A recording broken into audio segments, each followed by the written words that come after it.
too high. And I clicked the live button before I could even get myself together. But it's all good. Happy Thursday. I hope y'all are excited for just the weekend. Let me wipe off my camera. I hope y'all are excited for the weekend because I am. It's been raining here in Baltimore, Maryland. It's been raining, but it looks like the rain has officially stopped. But it's still very cloudy. So I'm hoping the sun comes out either later today or tomorrow and the weekend. But I'm so excited to be live today. I know I told y'all last week that I was going to consistently show up live every Thursday. Now, as far as the time, y'all, I wanted to do 12:30 and I wanted that to be my time for every Thursday, but life happens. Life happens, y'all. I had to do some work. I'm not finished all of my work. I had to tune into a prayer call, and then I also tuned into a board member meeting. So everything was back to back, and everything was basically during the time where I was supposed to be live, but it's all good. I'm here now and I'm excited because today I want to talk about the fashion industry not being for the weak, y'all. The fashion industry is not for the weak. I'm pretty sure I've said this before. I've talked about this before, probably not in a live, but in my emails, at my events, at my virtual events, all the things. And it is definitely something that I wanted to talk about today. But speaking of events, y'all, so if you tuned into my virtual workshop that I hosted, Style to Impact the Workshop, then you know that I presented to you all Style to Impact the program. So I'm super excited for that because it starts next Monday. I cannot believe I have my computer right here in front of me with my notes. And I'm just double checking. I'm double checking the calendar because I'm like, next Monday, the 3rd. We're in March. We're about to be in March already. How crazy is that? It's insane. This year is flying by. I mean, in February didn't help because it's 28 days in February. So that wasn't helpful. But anyway, during the Style to Impact workshop, I talked about the Style to Impact program. And that 6 week program is a group program that I am hosting starting on March 3rd. And I'm so excited for that because it's basically taking Style to Impact the workshop and digging deeper. So during that program, it's an intimate program, so I've only accepted 10 students. There are a few more slots left, so definitely let me know in the comments if you want to join. Just type the word impact and your email address, of course, so I can reach out to you with your full name. But if you want to join, definitely let me know by Friday the 28th. So, Style to Impact the program is taking stylists through an exclusive 6 week time with me where I'm breaking down each of the points that we hit in that workshop. So, why you want to be a stylist, what is the reason why you want to be a stylist, and why you want to help your clients, why you want to make an impact, how you're going to do it, when you're going to do it, what, meaning what exactly are you going to do to make that impact, and all of the things that we basically talked about during the Style to Impact workshop is going to be broken down into a 6 week program. So each week we're going to be designating each week to one of those words and one of those segments. So I'm so happy to be doing that. So excited to have a few students who have signed up. With that program, you do get access to me throughout those 6 weeks, but not just in the sessions. Of course, if you want to ask questions and if you want to just bring some of your ideas to life, you can always reach out through the group me, the private group me chat that will be available for those of you who sign up.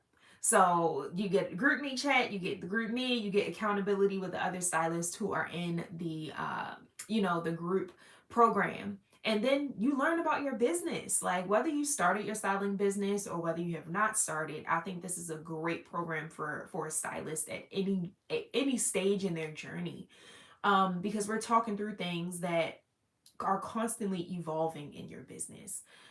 If you don't know me, I've been in business for about 11 years now, and my audience has evolved. My why has evolved. How I style my clients has evolved. So, just knowing where you are in this current state of your business is super important, and just understanding your goals and how you plan on getting there. is perfect. So I'm excited to host that workshop, or not workshop. I'm excited to host that program. If you want to be a part of that program, definitely let me know. Type impact in the chat. Leave your email address and your name, or you can just email me at projectstyleu@gmail.com.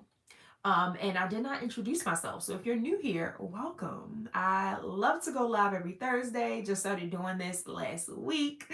I want to stick to a consistent time, but we'll see how that goes. But welcome back, or welcome. My name is Kristen Johnson. I'm the CEO and founder of Project Style University, PSU, where I help first generation personal stylists truly turn their passion for fashion into a profitable business. And I do that through coaching, mentorship, private programs, and of course, YouTube. So I love going live. I love sharing my expertise, my POV, and all the things when it comes to the styling industry and the fashion industry, because it's so different from your typical stylist. And I just feel like nobody's talking about this stuff. No one like me existed when I was growing my business, and still not many of us do exist. So I'm happy to be here, and I'm happy to talk about why I feel as though the styling industry and the fashion industry is not for the weak. So there are three things that I'm going to talk about today. So if you're excited, let me know in the comments. Let me know your name. Let me know where you are tuning in from. Like I said, I'm from Baltimore, Maryland. If you did not already tell by how I talk, I don't think I have an accent, but obviously people who aren't from here think I do. So I'm so excited again to be here. So, just the three mindset shifting points. I know for me, there has been so much that I have learned within this 11th year journey. And 11 years may sound like a very, very long time to some of you, but it's really not, y'all. It's really not. I started this business in college and it has evolved into one, so many other businesses, but also just so many different um evolutions within myself, within my business. I'm from Baltimore, Maryland. So just this journey has really caused me to grow in so many different ways. And it's interesting to even say that I'm still here, because for anybody else, if there are so many, if there are certain things that are happening in your journey that feel like a challenge or feel hard or feel like, you can't do it, you give up. And for me, I was never stopping. I was never giving up. I was never not being a stylist. I really can't see myself doing anything else. I mean, outside of coaching and consulting, but I can't ever see myself being anything else aside from what I've been working towards this entire time. And I truly believe that I'm called to be a stylist. And I feel like a lot of you are, but you're allowing the challenges and allowing the hiccups and allowing the setbacks to stop you from showing up as that person who you were created to be as a stylist. And it's frustrating for me because this industry was never an easy task for people. I feel like people who aren't in the styling industry, or people who may be new here, a lot of people feel like, oh, you're not doing anything special. You're just picking out clothes for people. You're just shopping all day. You're just playing in clothes. And from the outside looking in, maybe that is what you think. But reality is that's not what it is. It's way more than that. It's a lot of labor. It's a lot of love. It's a lot of stress. It's a lot of hard work that goes into being a stylist that many people do not understand. And I don't know that they ever will. So it frustrates me, like I said, when I see people who are stylists, who are great stylists, or stylists who are wanting to become stylists, and you all allow the smallest challenge to really hinder your styling experience and just your career in general. And I'm here today to say that if that is you, then maybe the styling industry isn't for you, because there are going to be so many other times where you are going to come across a challenge or run into a problem. Hey, y'all, come across a challenge and run into a problem that isn't necessarily, how can I put it? it doesn't mean that you are going in the wrong path. Hey, Jess. But it means that you are just growing, and it's giving you an opportunity to grow and really learn from your mistakes and learn from those challenges. And hopefully, I'm making sense. So, today I want to talk about why the fashion industry isn't for the weak, because again, I feel like some of y'all are a little weak. And don't get me wrong, I used to be there. I used to be that girl who used to get frustrated every single time a client tried to talk me down on my price point. I couldn't find the clothes that I was looking for. I didn't have the money to purchase clothes. I didn't have any clients. It has been so many challenges that I've run into as a stylist, as an entrepreneur, that from the outside looking in, for any average person, that would have stopped them from accomplishing their goals, and that would have stopped them from showing up and continuing to do what they love. But for me, it didn't stop me. It frustrated me, but it encouraged me to keep going. And when you're called and when you're chosen to be this person, this creative, this stylist, you can't expect things to be easy. Nothing in life is easy. Entrepreneurship isn't easy. Being a business owner isn't easy. None of this stuff is easy. So I think that's the first mindset shift that I encourage you all to take and to have when it comes to just being in this industry. But number one, that's on my list of three, is that rejection is redirection. So I thought this was important to mention, kind of tying into what I've already said thus far, but just mentioning that you're going to get some no's. People aren't going to like what you styled them in. People are not going to want to pay you. People are not going to fully understand what it is that you're doing, and they're not going to get why your price is your price. People are going to question your decisions. People are going to do a bunch of things that you may not like, and it's going to keep happening. It won't ever stop, to be honest with you. It won't. But what will change that experience for you is your perspective on how you see these challenges, on how you take these no's, and just understanding that rejection is redirection. So when a client tells me no, or when someone I thought was going to be my next client says, yeah, this just isn't what I was looking for, or yeah, something came up and I just can't afford this, or yeah, this is really out of my budget. This isn't I thought you were going to be cheaper than this, which I'm sure a lot of you can relate, because I get, even still being in this industry for 11 years, I still get a lot of those same responses. And like I said, I used to be upset. It used to make me angry. But now it's like, oh, okay, sure. Well, when you're ready, feel free to reach out. Or when would you like me to follow up with you when you feel like you're going to be ready? Or okay, if you're not ready, no worries. Feel free to refer me to anyone else who you feel as though would be a great fit for what I have to offer. So, it's about how you shift your perspective on what's happening. Some of these clients that we want to work with so bad are probably not great clients. Some of these clients who we are pressed to work with probably can't even afford our services.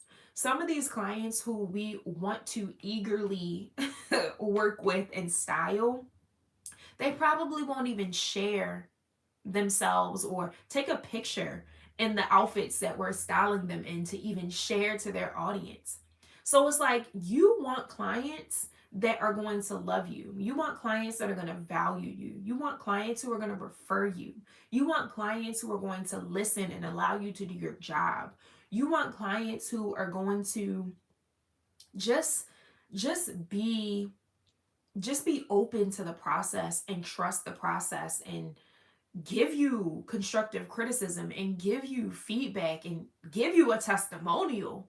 Some of these clients who we want to work with so bad aren't even in a space to do any of that. So I want you to understand that rejection is redirection. And there's going to be a lot of no's that, you hear in this industry. And that's okay, especially being new. Especially being new. I feel like when you're new, you're so eager to do everything. You're so eager to work with everybody, help everybody, do everything. And some people will, say yes, and other people will say no. And sometimes those people that say yes won't even be the right people that we're supposed to work with. But we have to remember to take that experience with a grain of salt, and learn from it. Like, oh, okay, this client wasn't really exactly who I wanted to work with, but now I know, I don't want to work with people like that. Now I know, when people do reach out to me, I need to actually have a phone call with them first before I say yes. Or now I know, like, I probably should start charging for this. I told this story before, but there was a client years ago. This probably was like 2017, y'all. It sounds like it was yesterday, but it's 2025. It was a minute ago. It had to have been like 2017. And there was a woman that I had connected with who wanted me to style a photo shoot for her brand and her business. But she not only wanted me to style her, she wanted me to style 6 or 7 other models who were also going to be in her brand photo shoot. And mind you, this woman was plus size. Not to say that I don't style plus size women. I style women of all shapes and sizes. But this is me talking in 2025. That was me in 2017. So my expertise was a little bit different back then, and my resources were a little bit different back then. So, of course, I wanted to style her, but I was scared. Not necessarily scared of her being plus size, that was a part of it, but also the fact that I had to style. She was asking me and requesting me to style multiple other women of other sizes. I didn't even know their sizes at the time. I didn't even know what these women looked like. And this is what she was requesting of me. So at the time, I didn't really know what to charge her. But I had actually a couple of phone calls with her before I even sent an invoice over to her. If this woman were to have reached out me today, we would have only been on the phone once, and it would have been for less than 20 minutes if she, was interested in working with me. Now, this woman seemed to be interested, and I even met her in person, y'all. I met her in her office once. That was one initial meeting. Free. She wasn't being charged for my time at this point in time. And then we hopped on a phone call, multiple phone calls. So, and at this point, she's adding more and more people to the list and just adding more and more details to what it was that she wanted me to do. And it was starting to become very stressful because at this point, she hadn't paid me a penny. She was just throwing ideas at me and expecting me to just start. I don't know what she was expecting, to be honest. So I got to a point where I'm like, okay, well, after understanding exactly what you're looking for, after having a conversation with you, I'm going to go ahead and, crunch some numbers, and I'm going to send you an invoice. I think the invoice I sent her, y'all, was probably like maybe $1,600. And if you're new to the industry, that may sound like a lot. If you're emerging or if you've been in the industry, $1,600 may sound like a lot of money. But when you're styling multiple people at in a variety of sizes, knowing that you don't have any clothes, it's not like I had like clothes sitting around. I had to go out and either purchase these clothes or pull these pieces. Most of the time, because of where I'm located, there is no place for me to pull. So I actually have to purchase. So knowing at the time, I didn't ask for a separate budget for clothing.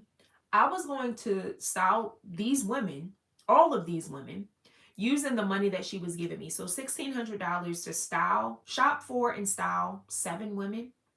Labor all day. I would have probably been on set, probably maybe no more than 5 hours, roughly. I don't know, depending on how the day went. I don't know where she was looking to do the shoot. I'm sure I would have had to drive. I'm sure I would have had to put gas in my car. A lot of business owners don't consider mileage, but at the time, I think I was starting to do that. So I would have had to calculate mileage in some kind of way to and from. So it's just a lot of things, a lot of details that weren't necessarily included within this price point. So I sent over this invoice of $1,600. I think that was the price that I quoted her from what I can remember. And even then, y'all, that was too much for her. She had to go and talk to her husband about it. Now, if you're familiar with the consulting industry or coaching or just a service provider industry, then you know that when people say they have to talk to their spouse about something, 9 times out of 10, they may or may not be getting back to you. And or if they do, then they're going to probably ask to lower the price point. So I kind of already figured out what was going on. And that particular, I never ended up working with the woman. She never ended up paying me. I think I revised and revamped the invoice probably 3 different times.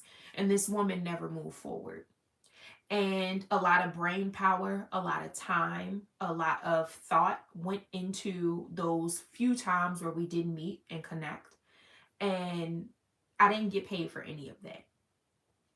So I say that to say the point that I've been trying to make through that story is that you can kind of tell when an opportunity is not for you. Don't force it. It's okay to say no. It's also okay to hear no's. So I talked about being rejected and people actually rejecting you. That's cool. And that's great. I mean, that's going to happen. But what I'm trying to say now is that it's okay to actually tell other people no. When other people reach out to you and they want to take advantage of you or abuse your services, and sometimes they don't realize that they're doing it because they just don't know. So it's all right. But sometimes people do realize that they're abusing it because you may be young, you may be black, you may be someone who is new to the industry, and they want to abuse that. And I say that because that has happened to me multiple times. And it sucks. It doesn't feel good. It doesn't feel good at all. And it makes you not want to continue. It makes you want to stop. But I say that to say experiences like that should fuel you to want to keep moving. It basically will mold you into being the person that you were created to be, the stylist that you were created to be. So that particular opportunity encouraged me to start charging people for my time, regardless of if they decide to move forward or not. I'm getting paid to just hop on the phone with someone and listen to what they need and to make suggestions on how they can move forward with me. I no longer waste my time speaking with people without them either paying me, and or if I do have a free option, because I know I mentioned on here before that I do have discovery calls. So I do talk to potential clients for 15 minutes free. There are boundaries that I set. So it's no more than 15-20 minutes. And I make sure that the conversation doesn't go past that. And when we are talking, I make sure that I'm doing my best to listen and grab as much information as I can while we are on the call. And then after a certain time, I'm like, okay, great. It was nice hearing exactly what you need. But at this point in time, I want to just talk to you more about what I can do for you. Now that I've heard what you need, let's talk about what I can do for you, how I can help you, and make sure that I stick within that 15-20 minute time frame. And I don't give them too much. Like, that's the thing. I feel like as stylists, as entrepreneurs, as fashion creatives, sometimes we don't know our value. So we give away so much thinking like, oh, that wasn't enough. Let me give more. And it's like, no, it's always enough. If the person who was reaching out to you or inquiring about your services didn't know that you could do something for them, they wouldn't be reaching out. If they thought that they could do it themselves, they wouldn't be reaching out. If they did not like the way that you executed your outfits or your point of view on fashion, they would not be reaching out to you. So you have to understand, like, they see the value in you, but you have to see the value in yourself. So that was point number one. It's definitely a struggle, Jess. It's definitely a struggle because situations that I like the one that I explained earlier, those are the situations that make you feel like, oh, maybe I'm not as valuable as I thought I was. Maybe I shouldn't be charging this much. Maybe I'm asking for too much. Hmm. Those are the situations that really make you think and second guess yourself. But on the flip side, those are the situations that should make you want to value yourself more, because you don't want to waste your time dealing with people like that. You don't. And the more you accept those types of clients, the more of those types of clients you're going to attract. Trust me, y'all, trust me. I've been there and I've done that. I've been there attracting the wrong types of clients. And when I say the wrong types of clients, I mean the clients who don't pay you on time, the clients who want to lowball you, the clients who don't allow you to do your job, the clients who nitpick at every single thing as opposed to being open to the process. Those are the types of clients that I don't want to work with, and you shouldn't want to work with them either. But the more that you accept clients like that, the more of those clients you'll attract. So it's okay to work with clients like that maybe once or twice, because you aren't familiar, you don't know, you don't really see, the red flags at first. But once you start seeing them, once you start learning about these types of clients, then you'll understand, like, yeah, yeah, yeah, no, I'm not doing this again. So let me move on. Point number 2, confidence over comparison, y'all. This should have been number 1. This should have been number 1, but this is a big one. Confidence over comparison. Confidence over comparison, y'all. The styling industry, the fashion industry is so subjective. Just because someone says something is cute doesn't mean everybody thinks that's cute. Just because someone says something is ugly doesn't mean everybody thinks that thing is ugly. Fashion is art. So, you know, your point of view and your perspective on what you see as beautiful is so different from everybody else's perspective, y'all. So, as a stylist, as a service provider, you're going to have a unique perspective on fashion in general. That's why people like you, that's why people want to work with you, that's why people follow you, that's why people enjoy watching your outfit content, they enjoy just watching your content in general, because they enjoy your unique eye and your perspective on what you see as beautiful or what you see as stylish. But there are going to be some people who don't like what you like and don't see it and don't understand it and don't get it. And that's okay. That is okay. But I will say, don't allow those things to get to your head. The goal isn't to get a bunch of likes. The goal isn't to have a bunch of followers. The goal isn't to have a bunch of clients. Like, that isn't the goal either. The goal is quality over quantity.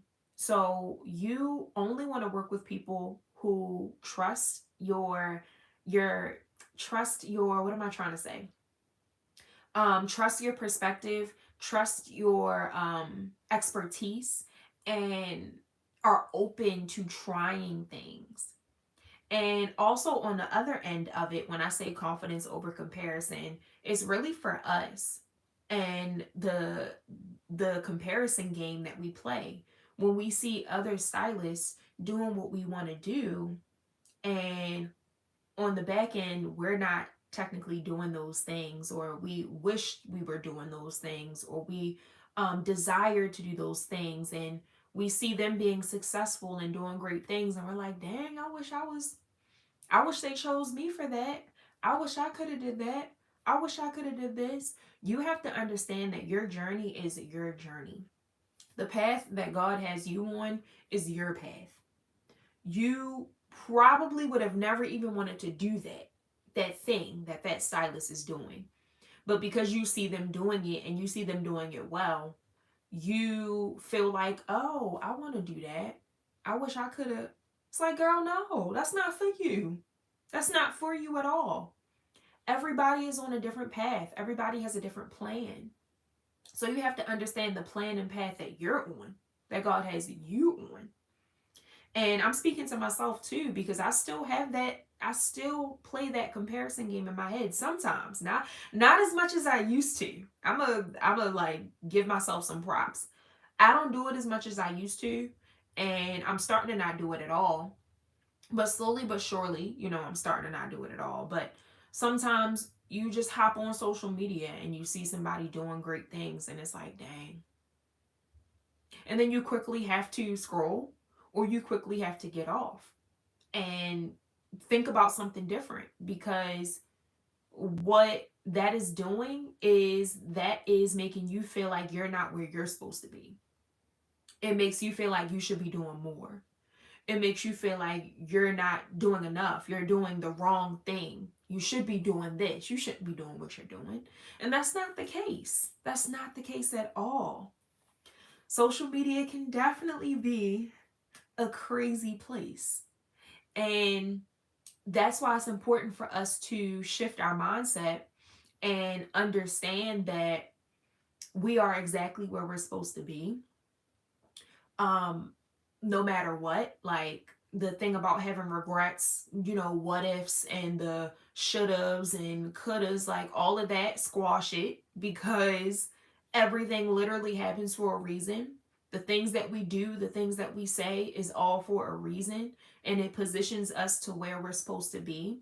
Sometimes it hinders us, and it stops us from getting to where we're supposed to be, with the next level. So sometimes we have to check ourselves. A lot of the times we have to check ourselves, and we have to repent and just apologize and say, yeah, I didn't mean to do that, or yeah, I didn't mean to feel this way, or I didn't mean to, or I didn't mean to say. Sometimes we have to backtrack and get back on track to where we're supposed to be. There have been plenty of times where I've compared myself to other stylists. And what I want you all to understand is that sometimes you're comparing yourself to a stylist who isn't even the same type of stylist as you. I think I mentioned this before. If you're not familiar with the styling industry and the fashion industry in general, there are so many different stylist types that exist. We have personal stylists, we have wardrobe stylists, we have celebrity stylists, we have set stylists, we have costume designers, we have fashion stylists, we have editorial stylists, we have commercial stylists. It's so many different types of stylists that exist. And if you're not familiar with the type of stylist that I am, I'm a personal stylist, but I call myself a style savant. So I infuse personal styling and style therapy, personal styling and personal development, personal styling and confidence building, personal styling and body shaping. I don't just talk about clothes and the wardrobe essentials and what you should be wearing. I don't just talk about that. I talk about that and then some. And I think as a stylist, it's important for you to understand what type of stylist you are or what type of stylist you want to be, and follow stylists that are doing what you want to do, what you aspire to do, what you desire to do. If I'm a personal stylist, I don't really get, I mean, I might get inspired, but I don't really get much of a benefit following a editorial stylist, because she isn't doing, or he isn't doing, the same type of work that I'm doing. So if I'm getting on social media and all I follow is editorial stylists, but I'm a personal stylist and I see them doing these magazine covers and styling these models and doing all of these different types of, taking on all these different types of opportunities, and I'm comparing my styling experience and my styling expertise to theirs, it's not going to line up. It never will, because I'm not an editorial stylist. I don't do those things. And they're not a personal stylist. They don't do what I do. So why am I sitting back comparing myself to a stylist that doesn't even do the type of styling that I do? That's number one. But number two, say I'm a personal stylist and I follow a bunch of other personal stylists. Cool. That still doesn't open up the door for me to compare myself. Because again, their journey is their journey.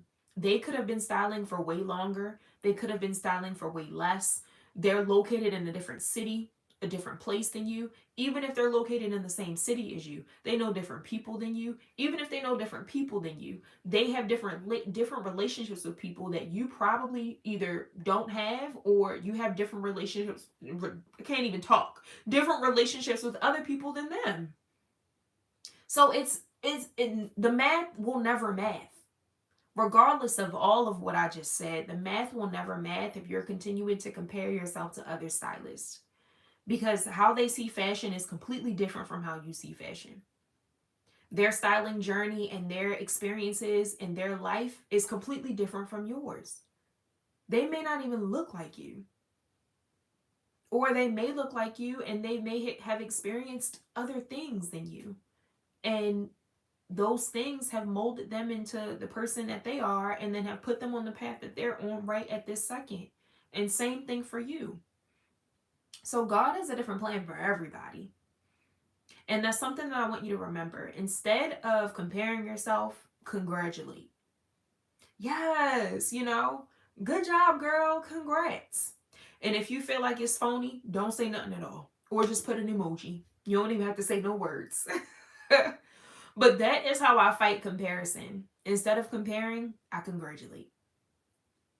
And it's hard sometimes. I'm not going to lie. It's hard.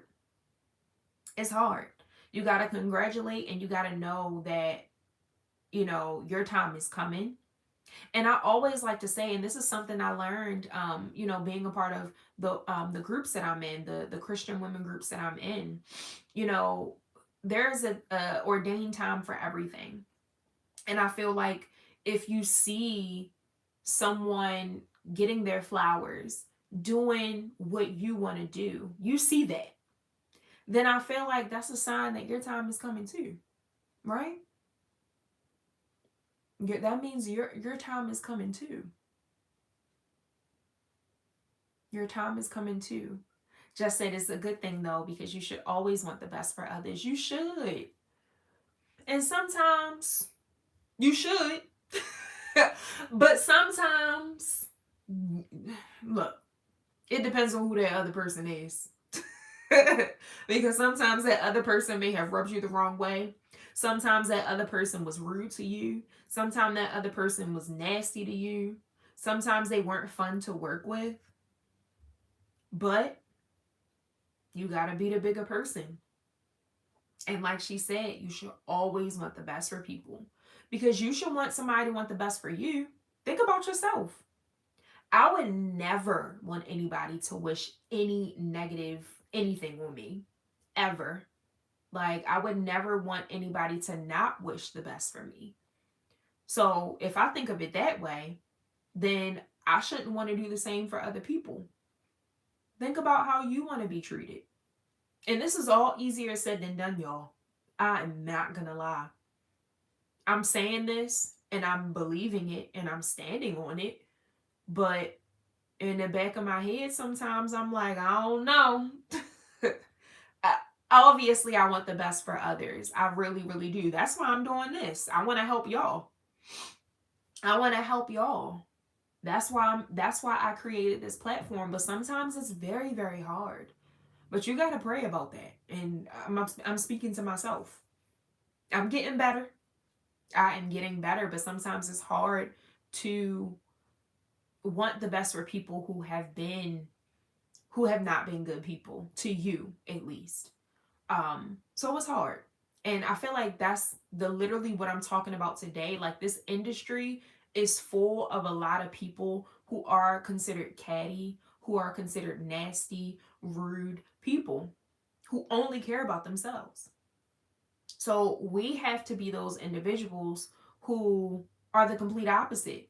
We got to start somewhere, you know?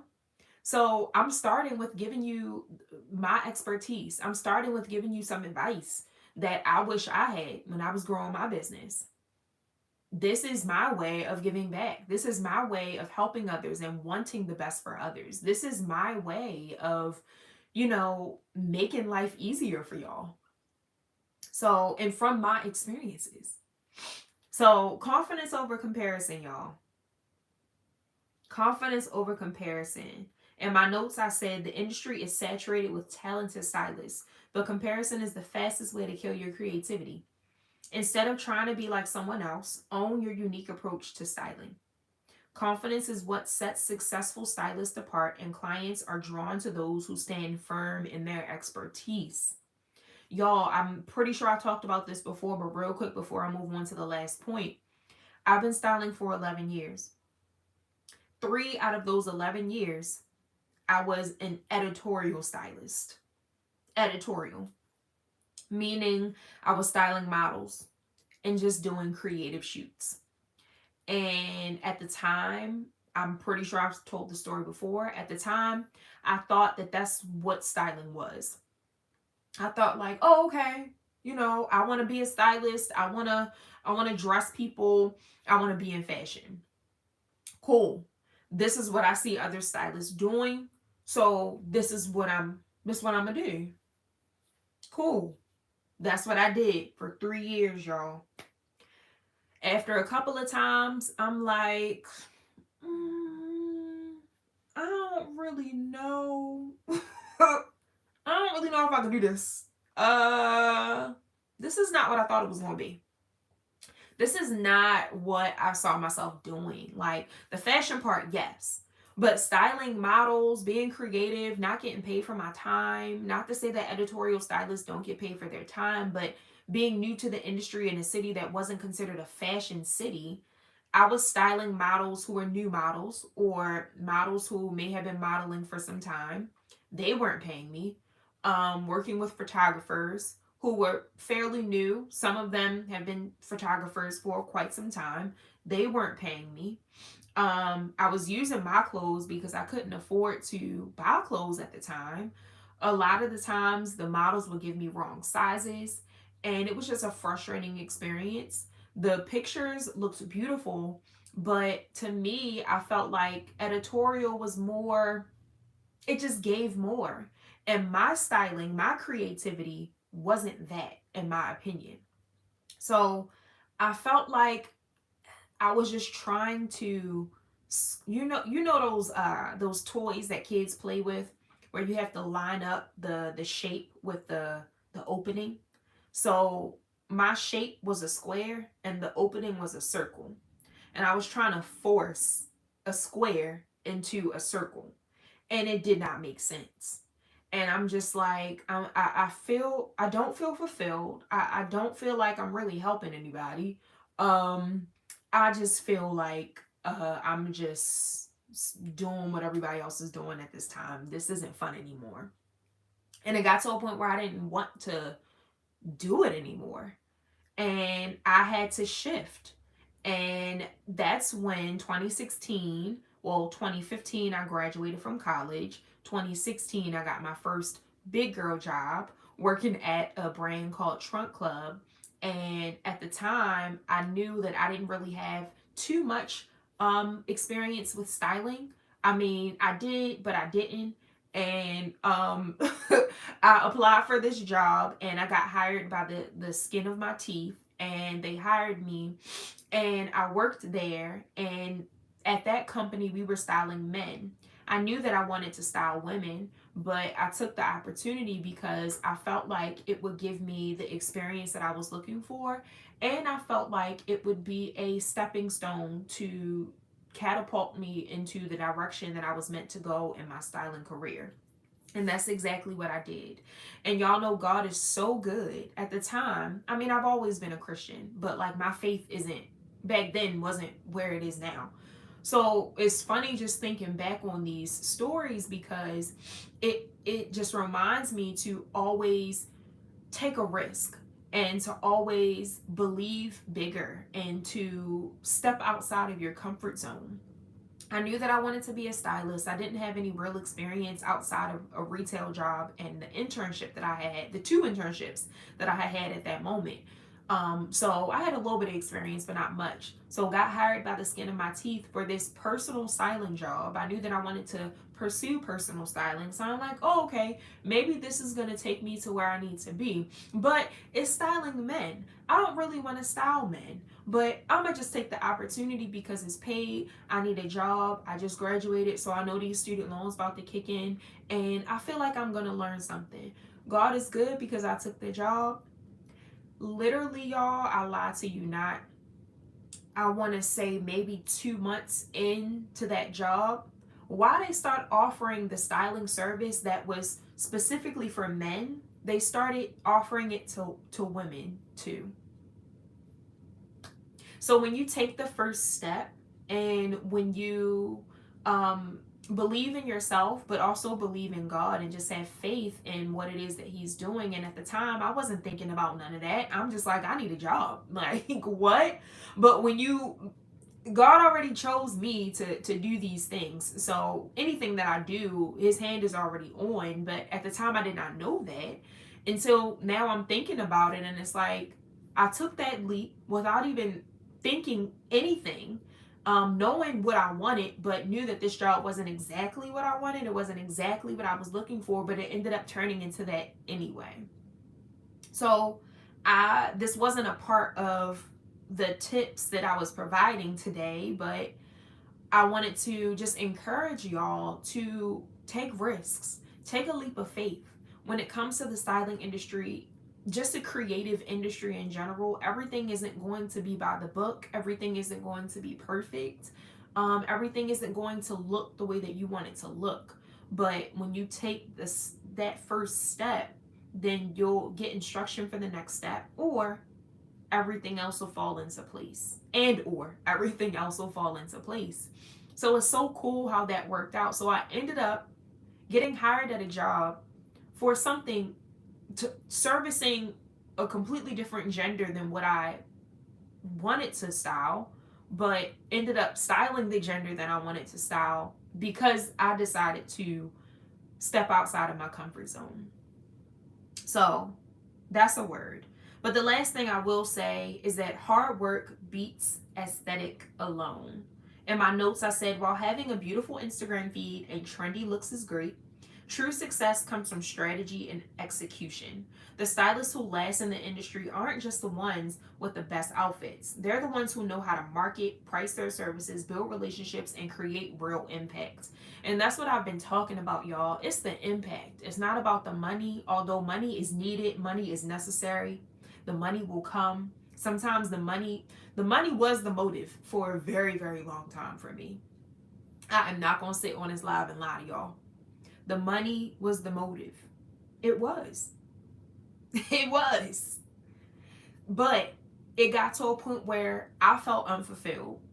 I was doing what I thought I wanted to do, and not just the editorial styling. Even once I got into personal styling after working for Trunk Club, working for Amazon, working for Rue La La, working for all the other brands that I worked for as a stylist, the money was there, but I wasn't having fun anymore. I wasn't fulfilled, and I felt like the people who I was serving they weren't really getting what they needed from me. They may have gotten the clothes, they may have gotten the wardrobe, they may have gotten the looks, but that's all they got. And I know that I was called to provide more to people, because clothes, believe it or not, clothes are important. They say a lot of things. They speak before you even open your mouth. They represent a lot of things, and they hold a lot of value and a lot of weight. And clothes are also important because nobody is walking out of their house butt naked. I don't know about y'all, but we can't go anywhere without clothes. Look, you need clothes. So if you need something, why not make sure that that something is, why not make sure that you're intentional about that something that you need? And I'm not just talking about us, I'm also talking about our clients and how we should be speaking to our clients. Clothes are so important, and what we do is so valuable. So we have to see that and understand that in order for other people to see that and understand that. So I say that to say the goal here is to make an impact and change people's lives. It's not about the money. The money will come. That's a note to myself. It's not about the money. The money will come. It's not about how many followers you have. It's not about how many people like your content. Because that's something too that I had to get over and still am getting over. It's not about how many people viewed your content either. That's important, but we want those viewers to turn into impact. We want those viewers to really learn from what it is that we're teaching and what we're saying. And my goal is to shift women's relationship with style. And I say shift because Women's perspective on style is so skewed right now. It's crazy. It's so crazy. Even with my business and the job that I have now, so many women come to me like, I'm fat, I can't wear this. I'm short, I can't wear this. My legs are stumpy, I can't wear this. I hate my arms, I can't wear this. And it's like, oh my gosh. What? It's so much. So many women and men, whoever it is that you decide to serve, are going to come to you and they're going to have so many challenges and so many problems that they're dealing with. And you are not a miracle worker. You're not. But you are a talented and educated human being. And you want to be able to solve their problem. That's really what making an impact is all about. Shifting someone's perspective and solving their problem. And that is the goal here. We want to be problem solvers. We can't solve every problem. Well, we can solve the problems that we were created to solve. Whether that be style, whether that be confidence, whether that be insecurities, whatever. You know, we are chosen to be problem solvers. So it's not about how anything looks. It's really about the impact that we're making on people's lives, how we're changing people's lives, the relationships that we're building with these clients, and how we're shifting people's perspective on how they see fashion. Because people think that there are rules to fashion and that there are not any rules. You can do what you want. Fashion is supposed to be fun, y'all. And we're here to keep fashion alive. Fashion is supposed to be fun. So that's all I got for y'all today. A quick recap. The 3 things. Fashion is not for the weak. And just some powerful mindset shifting points. Rejection is redirection, meaning that you're going to get some no's, but those no's are going to lead you to the right yes. Confidence over comparison. Don't compare yourself to people who aren't on the same level as you. Even if they are or seem like they're on the same level as you, still don't compare. We congratulate instead of compare. Or we congratulate people instead of comparing ourselves to people. And we're confident and we stand firm in our expertise. And last but not least, hard work beats aesthetic alone. Y'all got to put the work in. Y'all have to put the work in and make sure that you have a strategy that leads you to making an impact and accomplishing your goals overall. Because that's what it's about. It's not about how many people watched your video. It's not about how many followers you have. It's not about how many people liked your outfit. That's fun and that's great. That's like the icing on the cake. But the main focus is to make sure that we are making an impact. So if you want to make an impact in the styling industry, if you want to learn how to take your passion for fashion, turn it into a profitable business that is making an impact in the styling industry and on the lives of your clients, then you're in the right space.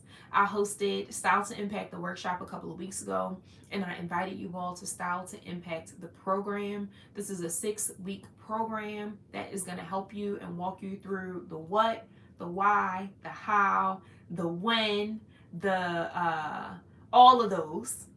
I can't remember all of them, but we're going to walk through all of those, and we're going to designate 1 week out of the 6 weeks for each of those to learn who your audience is, to fully understand how you can make an impact in the styling industry, when you're going to make an impact in the styling industry, why making an impact is important. And this is a group program that starts on March 3rd, 2025, which is next Monday, y'all.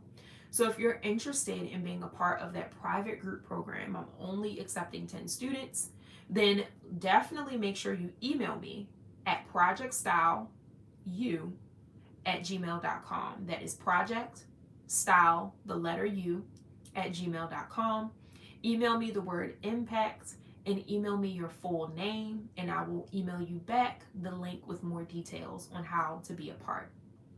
You can also drop the word impact in the comments below with your full name and your email address.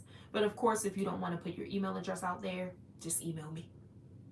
But I would love for you to join me for Style to Impact the program. This is a 6-week program. I don't know when I'm doing it again, but I definitely want to do it again. But right now, we're starting March 3rd, Monday.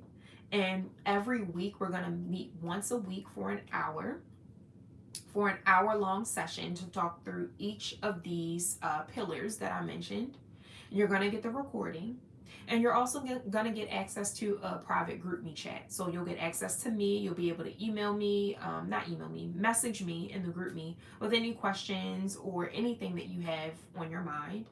And also, you'll be able to be in the group with other stylists, holding each other accountable and making connections with other stylists, whether they live in your city or whether they don't. But aside from that, I'm super excited for Style to Impact. I cannot wait. Now, the last day to sign up and to register for Style to Impact the program is this Friday, tomorrow. Tomorrow, February 28th. So tomorrow at February 28th, that's the last day to get access to sign up and register for Style to Impact the program. So if you're interested in being a part, do not wait. Drop your email and your name below and the word impact, or like I said, email me at projectstyleu, which is project style the letter u at gmail.com with your name, the word impact. And yeah, I'm excited to work with you. If you see this live after March 3rd, you will be added, and you're interested, you will be added to the waiting list. And I'm excited to work with y'all. I cannot wait because, like I said, I did not know any of this prior to being a part of the styling industry. And all of this is something that I've learned throughout my journey. I wasted so much time focusing on the wrong things. And now I'm excited to be helping you focus on the right things and not waste any time. So I hope y'all enjoyed this live segment that is always supposed to be just 30 minutes, but for some reason I always talk y'all into a hole for an hour. But I hope y'all enjoyed this live segment. If you did not catch it live, I hope you are enjoying the replay. And yeah, that's all I got for y'all today. So I'll see y'all next week, and I hope y'all have a great weekend. Bye.